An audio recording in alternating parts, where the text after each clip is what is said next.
Welcome to the Relay, everyone. I'm Val Emmons, and today we're diving into one of the biggest conversations happening in healthcare right now: artificial intelligence, aka AI. And you hear the term everywhere: AI this, AI that, but what does it actually mean for patients, providers, caregivers, and the future of healthcare communication? Today, we're joined by the team from Bettr AI to talk about how artificial intelligence is being used to improve healthcare experiences, reduce communication breakdowns, support care teams, and potentially transform the way patients move through the healthcare system. We're going to break down what AI really is, where it can help, where people should be cautious, and how technology can support, not replace, the human side of healthcare. So let's get to it. I want to introduce Scott and Michael, and I want to let them tell you about who they are. You want to start, Scott? Sure. My name's Scott Birdwell. I was the founder of Bettr AI. My background is in technology for about the last 35 years, and I founded Bettr AI about 6 years ago with the idea of building a software orchestration platform that would bring a lot of disparate single point solutions and connect to different silos in healthcare. And part and parcel of that was the patient engagement side of it, the AI avatar that we call Sophie, as we felt that Sophie could have an enormous impact on patients. And especially when you look at transitions of care, she's got a huge place and a huge role to play there. So that's my background. Thanks, Scott. I'm Mike Knowles, and I'm the CEO of Bettr AI. Like Scott, I've got about 35 years of experience, particularly in the healthcare technology space. The last decade or so is sort of dancing around AI and its impact on healthcare and some of the problems that are out there. And we really view AI as an amplification technology or an efficiency technology, not to replace any clinician or really any entity, but to really enhance the workflow, particularly in this case, to improve the patient experience, which often gets lost in a lot of these technology solutions that are out there. So the patient is the center of everything that we do, connecting all the various systems to make it easier for them to coordinate care, to transition to different levels of care, to engage with their doctor or their pharmacy or what have you. But we see tremendous benefit in putting that in the hands of the patient, because ultimately they're the ones that end up advocating for their own care, whether it's through them directly or through their caregiver.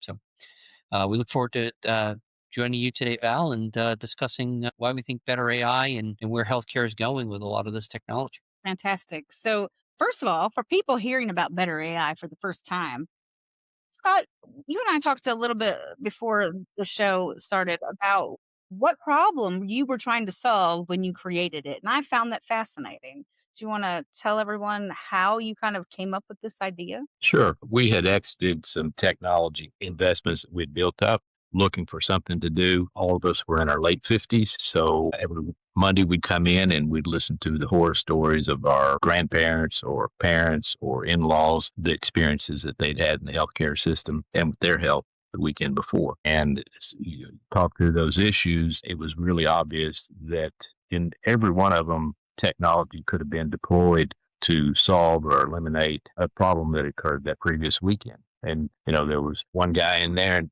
his mother-in-law, about 2 o'clock every Friday night was going into a panic mode. And then they'd call the ER. It was in a rural area. But it emerged the ambulance to come get her. They'd take her to the ER. They'd check her out, and then they'd admit her. She'd stay about 3 days. And this went on, I think, 6 times over about 3 months. And what it really boiled down to was she wasn't taking her Lasix. Her weight would shoot up rapidly. It would freak her out. But there was nobody on the phone going, "Hey, did you take your Lasix?" She was just, and it wasn't, she lived alone. Her daughter-in-law or daughter lived several hours away. So we thought, well, it's pretty easy to address this woman's problems. And that's kind of how we started, was trying from a patient perspective, trying to solve patients that those problems that the patients who were our relatives and ourselves were having every week in our lives. It's crazy because sometimes these patients, sometimes it's just something so simple that can fix their issue. And then sometimes it's not so simple. But everyone is talking about AI right now. And a lot of people still don't really understand what it means in healthcare. What does AI actually do for patients and providers in the real world? And in this situation, it calmed the patient down enough for her to have something to remind her now that she has to take her Lasix. As simple as that sounds. Yeah, AI and ML, machine learning, they weren't new things to us even, 6, 7 years ago. They're things that we had deployed in different technology platforms we had built and used. They were just simply tools. And the tools have gotten much, much better today than they were 6 years ago. But the idea that you're going to take machine learning or artificial intelligence, which is still such a strange word, to be honest with you, don't like that word very much, but it is what it What would is. you call it? What other word would you call it then? I don't know. I think machine learning is probably feels more right to me. But really, if you step back and look at it, we said, here's a problem. Here's a woman in a rural area, 2 o'clock in the morning, her weight's shooting up. And how can I know what her condition is? How can I reach her? How can I assess what her weight change is? And then how can I look back into her records and say that, she's on her Lasix. She's supposed to be taking this, 3 times a day, and then how can I deliver this simple question of, have you taken your Lasix today? And then you get a real binary answer, yes or no. And and then a care team can be involved in that at any point. And hopefully at some point they're involved in this. Certainly now they're aware of all of this. And to us, that's really what artificial intelligence was just bringing that function from a technology perspective. So you're delivering that presence to that patient 2 o'clock in the morning in, far East Texas. And all the right information was coming together all at the right time to the right place. And all the right people were being notified and the right questions were being asked. And then ultimately the right care was given or suggested. Yeah, and that's the key. The right questions have to be asked, which is why it needs a human Yep. aspect to it as well. And I'm so huge about that myself. I don't think that AI is going to replace humans. I think a human has to be there guiding it. no, I think it's just a nightmare if you don't have a human involved in tightly in that process. You're just asking for trouble. But why would you not have a human involved in that? Because I can take all the heavy lifting and do that on an automated or AI format, and then I can do the real powerful human intervention or human oversight and highly leverage a human caregiver. Well, some people don't want a human. Some people are just cranky and they want to get on with it and they don't really, and they yell and snap at humans. So you don't have that problem, I guess, with AI, do we? Well, Because what are you going you to hurt, can hurt our AI feelings? you can curse at Sophie, but she doesn't get mad, and it doesn't hurt her feelings. But you're exactly right. If you're in that situation, it's 2 o'clock in the morning, you don't feel like going through the niceties of human interaction necessarily. You just want to get taken care of, and you want to sense that there's a presence there that can assist you and be of value to you, and that. That keeps you from panicking, I would imagine it. That's right. And that woman was desperate every time she finally reached for that phone. And can you imagine the hour or 2 hours before she finally picked up and dialed 911? They were really unpleasant hours because it was just her in an empty house. And having to explain over and over and over every time what's going on, what's happening. Yeah. Right. Yeah. And I think, too, one of the interesting parts is that when someone's discharged from a hospital, leaves a nursing home, leaves the doctor's office, they're given orders or a plan. And what we see is that the day one, they're probably pretty compliant, but day 5, 6, 7, 2 weeks later, are they still following that plan? So between the visits, it has to escalate to an ER visit or an emergency call to the doctor or the urgent care. But if you can intervene using Sophie and AI and having an interaction with the patient and sort of guiding them along that care plan, and when they deviate from it, notify their care team, you're going to get a better overall healthcare experience because the patient is no longer waiting till it becomes this expensive ER admission or hospital admission or urgent care visit or an ambulance ride. They're able to sort of track their progress because of, in many instances, it might be 2 weeks, 2 months before you go back to the doctor. So it's all that time that's allowed to evolve where everybody agreed on day one, but over time it slips because there's nobody there to remind the patient, particularly those that have barriers to care and might live alone or have no access to transportation.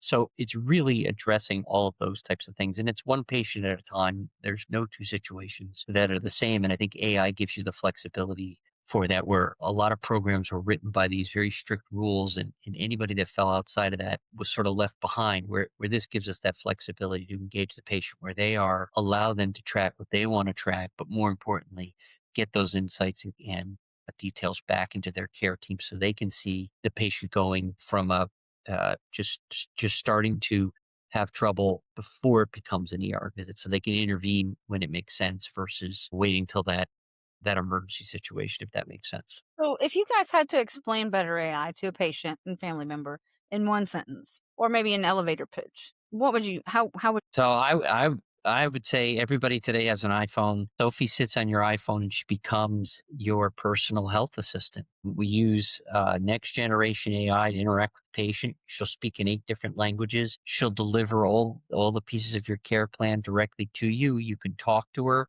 You can chat with her. You can do a number of different things, and she has a variety of services she can deliver to you, from scheduling your appointments to making sure you took your medication and even refilling your prescription. So she becomes your front desk to your healthcare. So it really is an interesting app, and everybody's used to that these days. Having some smartphone, whether it's an iPhone or an Android, and having that capability, because a lot of folks still talk to Alexa.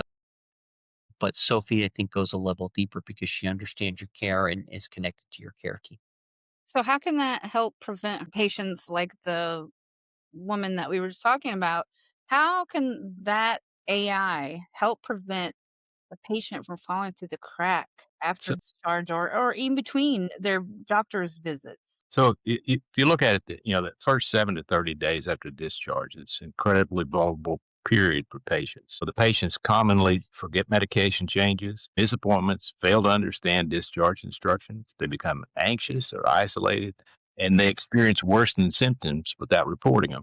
And if you look at Sophie, she can address every single one of those items that I just mentioned. And she can do that on an automated, always on, always available basis. And that fills so many cracks that these patients fall into that first 7 to 30 days. So, is it like Siri? You say, "Hey, Sophie," or how does Well, it?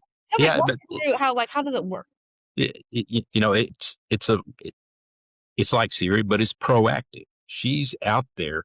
She's aware of your medical conditions. She might be monitoring your biometrics real time, and she sees these things. And she's also available for you to query back into that care team, so the care team is not only aware of it, but the care team can immediately communicate back to that patient. So that patient really gets the sense that they're never alone. They're not in the clinic and they're not in the hospital.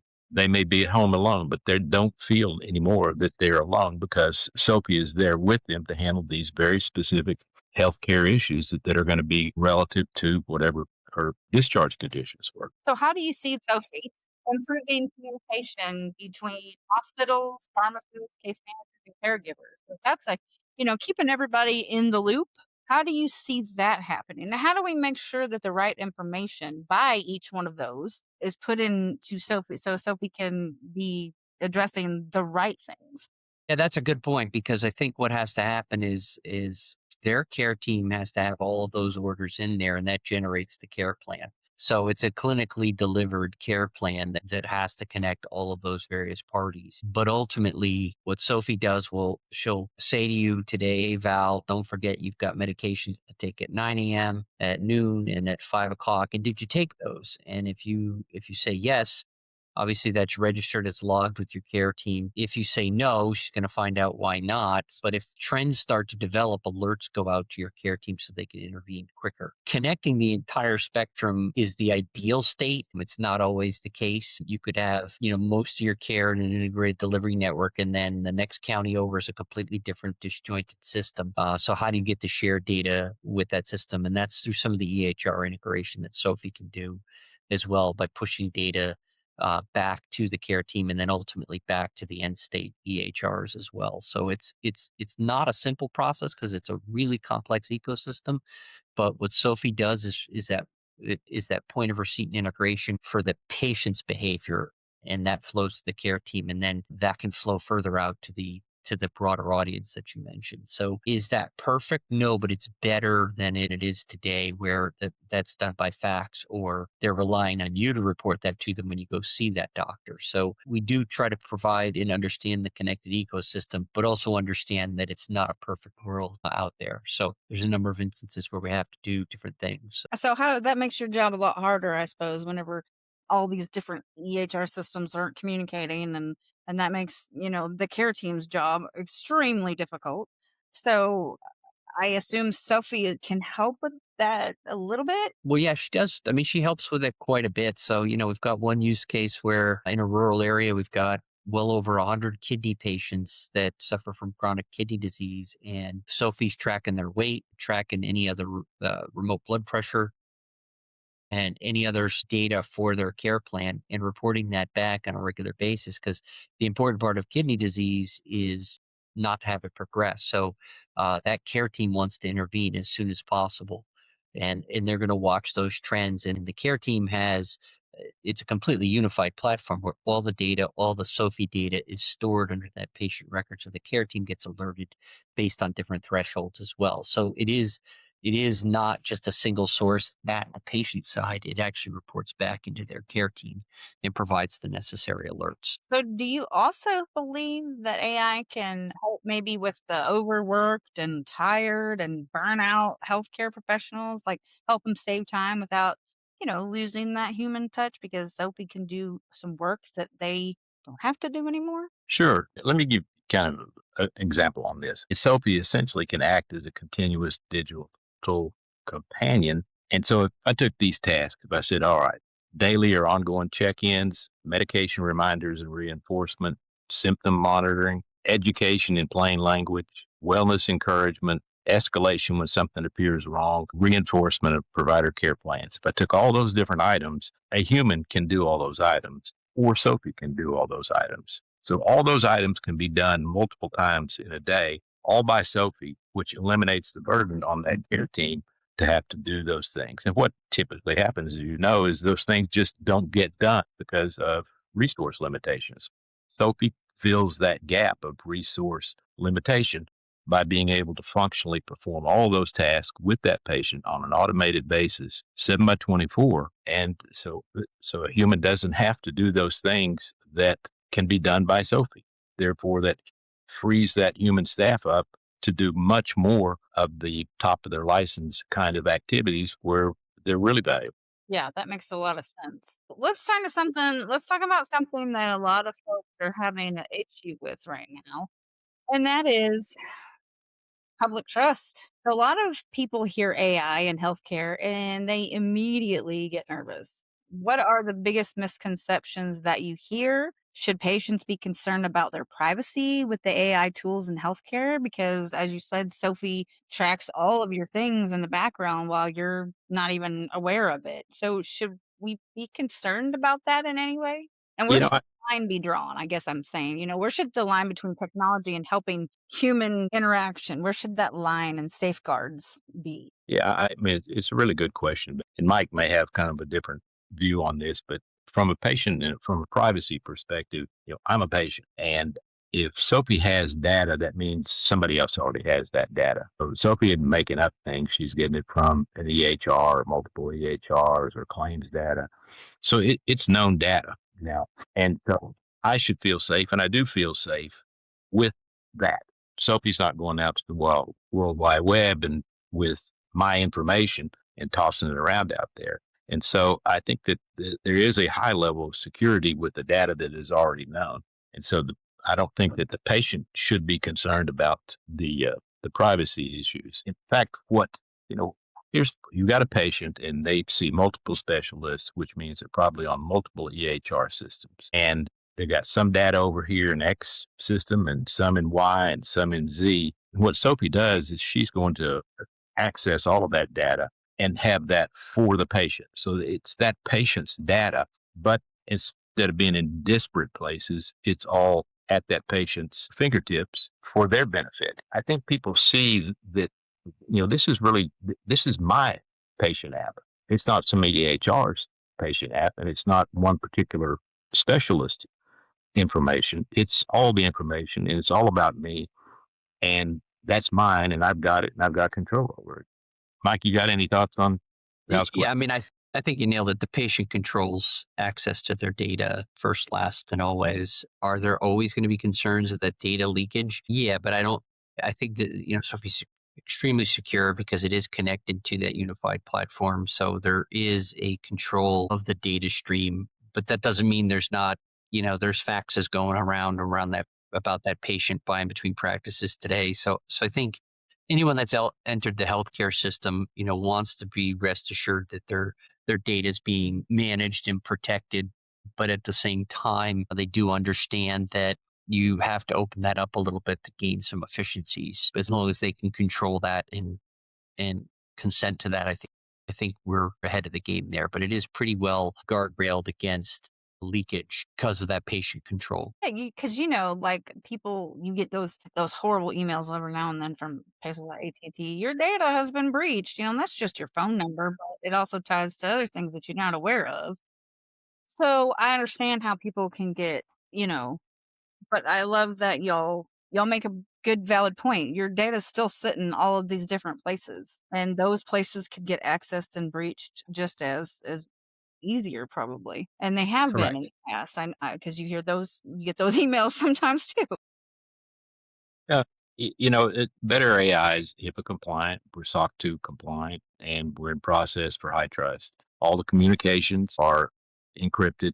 And so it's every care that's been taken by any hospital is being taken care within the Better AI ecosystem. So I think whatever best practices in healthcare data security, they're already in play. So does it mean it's impossible to be hacked? I wish it was, but I don't think it is. So that risk is always out there. I'm like you. I get those terrible emails from AT&T or whoever the carrier is that my data's been breached, and it just happens. But I think all reasonable steps are taken by Better AI to make sure that that data is secure, stays secure, and that the patient has control over it. So let me ask you this, because I know a lot of older people are very fearful and they do distrust sometimes, and they don't understand what they don't understand. And so if I were a conspiracy theorist or an older person and I was like, someone's going to try to kill me with this, and so nobody can access this but your healthcare team, correct? Yes. And your caregiver, possibly. Yeah. And the caregiver has to play a role in this, right? So Yes. that you're part of a program, you're part of a care plan, and those care plan rules are in there for the services that Sophie's providing with the goal of, being able to engage with you without that physical engagement. You're having that with Sophie. When you think of someone who's pretty compliant with Sophie, reports their daily blood pressure, they report their daily weight and their daily SpO2, and then suddenly you see that disappear and they stop reporting that information. Well, that in and of itself is an alert and alarming to the care team. So on the flip side of Sophie is a full platform that has those patients and that attributed population in a program, and it's going to alert them when they see different thresholds by their various patients that they're managing. Because I would say for any organization that has patients that are at risk, they know who they are and they don't want them back in the hospital. They want to intervene early and often, but the current method is they're relying on patients to get to a point where they'll call and request an appointment, or generally what happens, they wait till it gets so bad they end up going to the ER because it's on a weekend or what have you. So because that generation will say, I'm fine, I'll just wait. I have an appointment in a month. I'll just wait till then. And it just progressively gets worse. So I think the care team's vested in that as well. On that side, those offices see a lot of patients. They can't proactively reach out. So they need some conduit to their patient population so that they can see what those trends look like. And those trends drive alerting and will help them take the next best action on those patients, as opposed to waiting for that phone call when it just turns into an emergency situation. That makes sense? Yep, that makes complete sense. Like, I guess if I was taking care of my mom or something and I'm not there, then, she didn't do something she needed to do. So instead of the next time I come over in a couple of days and I find out she didn't do something she should have done 3 days ago, well, I can get an alert when she didn't do it. And then I find out faster so it doesn't like progress into Correct. something worse. I get that. That's great. So You shouldn't. it's not going to fix itself. So you've got to intervene early and often. Yeah. And so I think a lot of people will say healthcare systems, this AI is moving too fast. I think it's not moving fast enough. Like everything is so bogged down with government red tape that we're losing people every day that we don't move this long faster to help intervene in some of these things. And I understand that people want guardrails, but do y'all get a lot of that pushback? Yeah, we don't get near as much as we did even 12, 16 months ago. Right. So the pace is changing, the perception is changing, and I think part of our job is to try to show a provider how they can introduce this in a way that they and at a pace that they feel comfortable with. And Sophie doesn't have to jump in there and do everything all at once. You can phase Sophie into your process until you get comfortable with it, and then phase her in a little bit more, and then get more comfortable with that. It's not a you can get in, you can start getting the benefit of it, but you don't have to change your entire world. And you certainly don't have to get into areas that you don't feel comfortable yet with on AI. You can kind of test it out and get comfortable with it and then move forward. So, where do you think AI will completely transform over the next 5 years? I can think in the next 2 or 3 years, it's going to be just completely as common in healthcare as electronic medical records are today. I think everyone's already buzzing about it and everyone's trying to figure out how to use it. I think the biggest thing is I have a problem with like schools because in college I have a friend who's going to nursing school and she doesn't even know what transitions to care is and she's in her second year of nursing school. But on top of that, I said, she's having trouble with like classes like chemistry or whatnot. And I was like, you can use AI to educate you on chemistry. No, I can't use AI for any of it. I'm not talking about like an essay. I'm talking to write it for you. I'm talking about to help you work the equations and stuff and to teach you because I've used it to teach me things that there's no way I would have learned. But I think that that's a holdback because if you're telling students they can't use AI to get through school, I'm not talking about cheating. I'm talking about to help you educate yourself when the professors aren't doing it enough. And if you're telling our students that are going to come into this in the 2 years when this is going to be booming, that they can't use AI, well, to me, that's a problem. I don't know how y'all feel about that, but It's just a question of adaptation and rate of adaptation, Val. And I think, anytime you see a new technology come out, it's the same way when the internet came out and then cell phones and apps and different things like that, the adoption goes pretty slow. And then all of a sudden it's a tsunami, takes off like wildfire. it kind of makes me feel like the schools are behind of what's happening. You know what I mean? They're not up to speed. They're not in touch. And these are nursing schools. They're not in touch with what's happening in the world. They're not embracing it, I guess you would say. Well, They're yeah, afraid go ahead. a little bit. Yeah. Yeah. This is the equivalent of the calculator, and it didn't make people not want to learn math. It just made their lives easier doing math. And I think, Very good the way to way I view AI, it needs two things. Like, if GPS is AI, you still need to know how to read a map. yeah. And those two things will eventually have to coexist. But AI will be a game changer for every aspect of our lives because it'll take the data about me and the data that all the things that I have and will suggest and give me next best action. And whether that's call your doctor or make a reservation at a restaurant and don't forget your wife's birthday, it's going to control our lives because we effectively are a data profile. Every person now at this point, your data has been bought and sold so many times, from your credit card behavior to your travel behavior to things that you search on the web. It'll get to the point where Amazon will send you coupons as you're walking down the aisle in the grocery store, Right. in the protein bar aisle. So yeah, so it's here to stay, and I think you have to lean in on it because it will be that level of a game changer really in every aspect of your life. But it's not going to go backwards, it's going to accelerate, and it's just change. And I think that's what people are afraid of. But I think it'll be change for positive. I don't think AI is going to be diagnosing your conditions, but it's going to suggest you get a condition diagnosed. Right.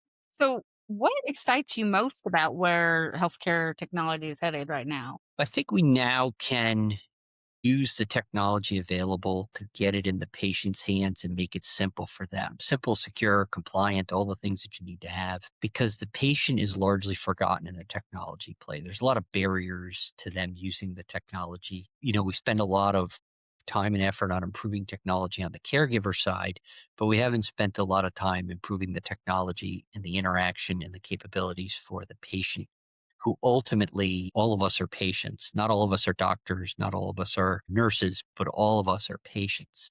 And we need to have those tools available because we need quick access to care. We need to be able to report in and what have you. So I think AI will put some power back in the hands of the patient so that they have access and complete their care. Because right now it still is largely, how do you feel? I don't feel well. Well, do this and let me know if you're feeling better later on, as opposed to proactively sort of getting care and doing things before it becomes a full on sinus infection or the flu or what have you, like engaging early because you're starting to see behavior change or symptom change, and you can do that. So I think ultimately we get to that point where it's a completely frictionless environment for up to and including the patient. I mean, I think that will be a lot easier with the generation today and the newer generations coming up. My generation, boomers are using it a little bit, but people like my dad, for instance, my dad passed away a couple of years ago and he was in a nursing home. I tried to give him a Kindle. He didn't even want to learn how to use it.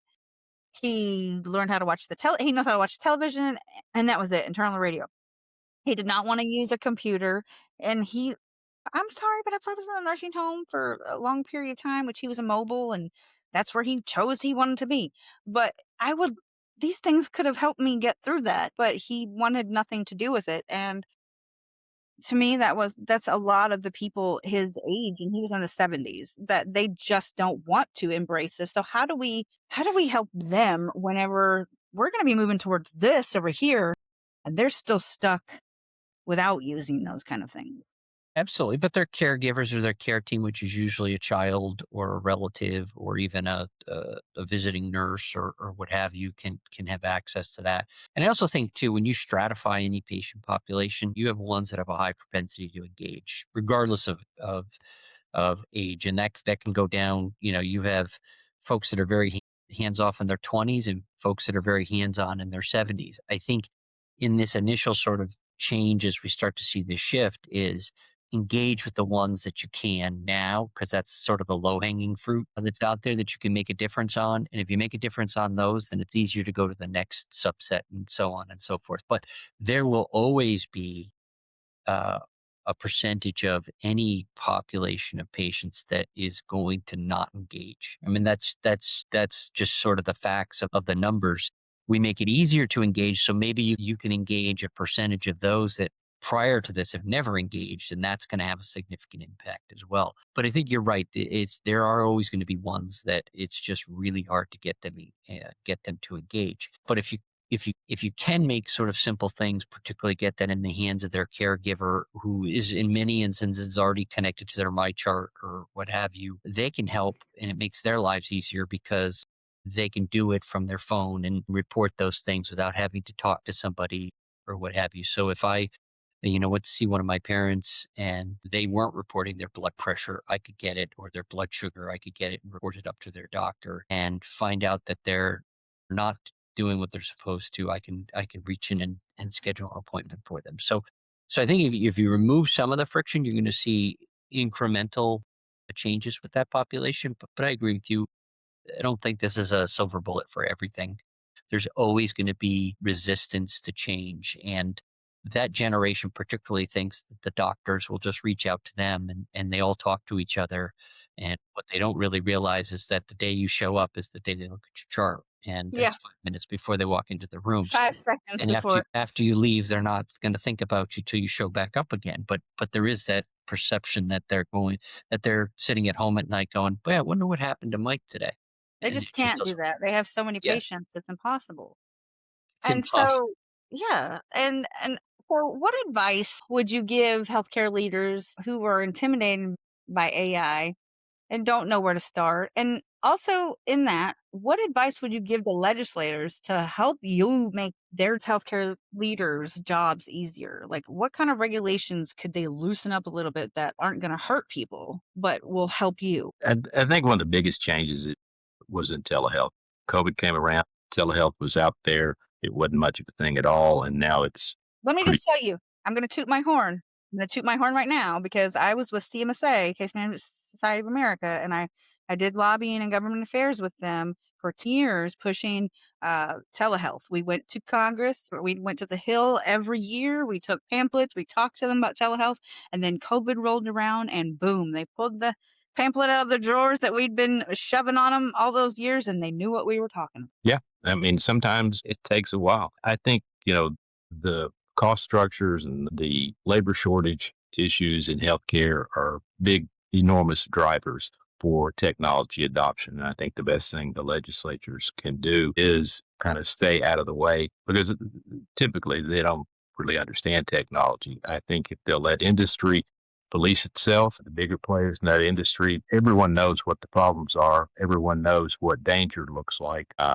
And if you see something continuously floats up into the danger category, well, then maybe it's time to take a look at it from a legislative perspective. But we've got a pretty good system in healthcare and legislation in a lot of respects. And I think CMS has gotten a lot more technologically oriented and adaptive in the last 10 years. So I think it's a better position to have something like AI be introduced in a healthy way, in a realistic way, and not be a big time inhibitor. So I think they're doing a pretty good job at it so far. The things that concern me the most are when you hear movements for government wanting to regulate it. And I don't think they're are aware enough or knowledgeable enough to legislate it without having significant negative repercussions. Right. Well, and I think it's, I don't know which one they know less about, healthcare or AI, honestly. But what's one healthcare problem that y'all see in your sphere that no one's talking about right now? What's one problem that is kind of getting looked over? I honestly think the most dangerous place in healthcare is often the time between visits. And I think that space between visits is the most overlooked, and it's where the biggest opportunity lie. And that's kind of where Better AI is focused, is that time between visits when all those things happen. And it's where the patient gets confused. If he forgets his medication, misses follow-ups, becomes isolated or deteriorates quietly until they end up back at the ER. And so that's the space that I think is the most underserved in healthcare, and it's the biggest opportunity. It's what we're, geared up and directed to solve in the space we want to live in. Totally agree, Scott. Particularly, when you just telehealth's one thing, but remote care, which, like our tool could be part of, that's that area where you've got to give the patient access when they need it. When they have the question, they have to have a way to get it answered. And where government legislation comes in is saying it's okay to make that billable so that the caregivers have an incentive to provide remote care and don't remove the barriers to making it an event where a practical or a nurse practitioner or a PA or somebody can engage and bill without it being, this crazy set of rules to get to a billing event, because then everybody has an incentive to provide that remote care, and telehealth only being one aspect of that. And that's where legislation could really come in, because as Scott mentioned, between the visits, if you can launch that remote care session before it becomes an ER visit, you're going to have a huge impact on the patient and give them somewhere to turn, because they usually have questions and they have nowhere to turn. They leave a message for the office and nobody gets back to them. So they stop trying, and Or they think it's not important. They're just they just- overreacting. they just, yep. So all of those things. So if you give them that outlet and the care team and the systems in place, that there's billable codes, and not that it needs to be a lot of money, but they have costs to doing that, and you have to be able to offset that. And I think we saw through COVID and even through to today, the value of remote care is pretty substantial. This has been fascinating, and I would love to have you guys back. But I want to talk about one last thing before. How do we get access to Sophie? Right now, it's available via your care team. So we work with a variety of clinics and clinical groups that provide it to their patient populations that are at risk. But don't be surprised if you invite us back next year and Sophie's available just via the App Store for anybody so that they can start interacting, and then we can bring it to their care team. So there are plans for us to make it more widely available, and then figure out a way to get that connected to your care team. So instead of it being your care team doing it and giving it to you, you bring it to your care team. Because I mean, sometimes they don't know. I mean, if you see something and you learn about it and you've trusted it, and then you bring it to your doctor, like, oh, we don't use that, we use this, and you're like, okay, well, I don't know, I don't trust that one. Yeah, it's you've got to get everybody to sort of change behaviors a little bit. And I think that's the big piece is we've done it this way for so long that let's just think of some new ways. And that's what AI is going to allow us to do, because we'll remove a lot of the technical burdens with integration and what have you. Because as you know, healthcare is a very complex ecosystem, a variety of systems and preferences and business processes. So if you say you must do it this way, it won't work. But if you give them a tool that really can connect to any end state, provide sort of standardized messaging, things will work out really well. Now, I think competition just is better for the patient because, providers have to step up, uh, AI companies have to step up, and I think it's only going to get better from here. What do you guys think? No, I agree with you. And you really hit something, the nail on the head, and competition is good. And so part of what we try to do and want to do is make it a much more competitive landscape, because you get a competitive landscape, then people begin to open their minds up to alternative options for care delivery. And competitions, to us, that's the way to go. Well, guys, that was fascinating and an important conversation because whether people realize it or not, AI is already becoming the future of healthcare. And it's actually the current situation in healthcare. And the real question now that we have to ask isn't whether AI will be part of healthcare, it's how we use it responsibly, ethically, and effectively to improve patient outcomes and strengthen communications across transition to care. And so I want to give a huge thank you to Scott and Michael and Kara at the Bettr AI team also, because she's done a lot to help me understand this and break this down in a way that makes sense, not just for healthcare professionals, but for patients and families too, because they're going to be the ones using Sophie. And so thank you all for coming and discussing this with us today. Thanks for having us on today, Val. We appreciate it. Appreciate it, Val. Yeah, you'll definitely be back. And thank you everyone for listening to the relay. If you enjoyed this episode, make sure to subscribe, share it with your colleagues and care teams, and keep the conversation going, because better communication saves lives. I'm Val Emmons, and we'll see you next time on the relay.